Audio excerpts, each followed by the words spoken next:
खातून खाना परेशान थी। रात को घर में दावत थी। पिज़्ज़ा बनाना चाह रही थी। सारा सामान ले आई थी, लेकिन मशरूम्स लाना भूल गई थी। रहती भी शहर से दूर थी। करीब के मार्केट में मशरूम्स दस्तयाब भी ना थे। साहब को मसला बयान किया तो टीवी से नज़रें हटाए बगैर बोले, मैं शहर नहीं जा रहा।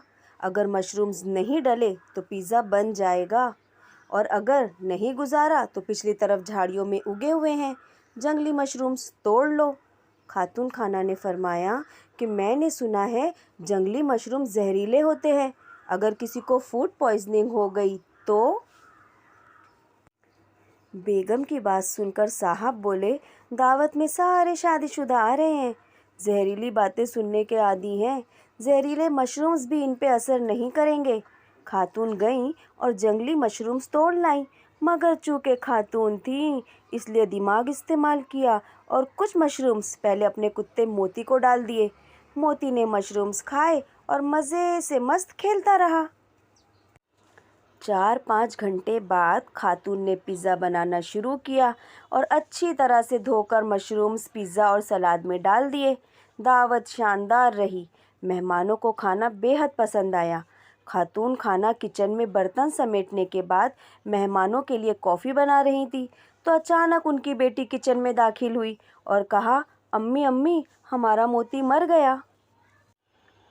बस फिर क्या था, खातून की ऊपर की सांस ऊपर और नीचे की सांस नीचे रह गई।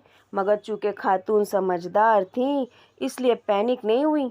जल्दी से अस्पताल फ़ोन किया और डॉक्टर से बात की। डॉक्टर ने कहा, चूँकि खाना अभी ही खाया गया है इसलिए बचत हो जाएगी। तमाम लोग जिन्होंने मशरूम्स खाए हैं इनको अनीमिया देना पड़ेगा और मादा साफ़ करना पड़ेगा। थोड़ी ही देर में मेडिकल स्टाफ पहुंच गया। सब लोगों का मादा साफ किया गया। रात 3 बजे जब मेडिकल स्टाफ रुखसत हुआ तो सारे मेहमान लिविंग रूम में आड़े तिरछे बेदम पड़े हुए थे। इतने में खातून की बेटी, जिसने मशरूम्स नहीं खाए थे और इस सारी अजियत से बची हुई थी, सूजी हुई आंखों के साथ माँ के पास बैठ गई। माँ के कंधे पे सर रखकर बोली, अम्मी, लोग कितने जालिम होते हैं। जिस ड्राइवर ने अपनी गाड़ी के नीचे मोती को कुचलकर मार डाला वो 1 सेकंड के लिए रुका भी नहीं। उफ, कितना पत्थर दिल आदमी था।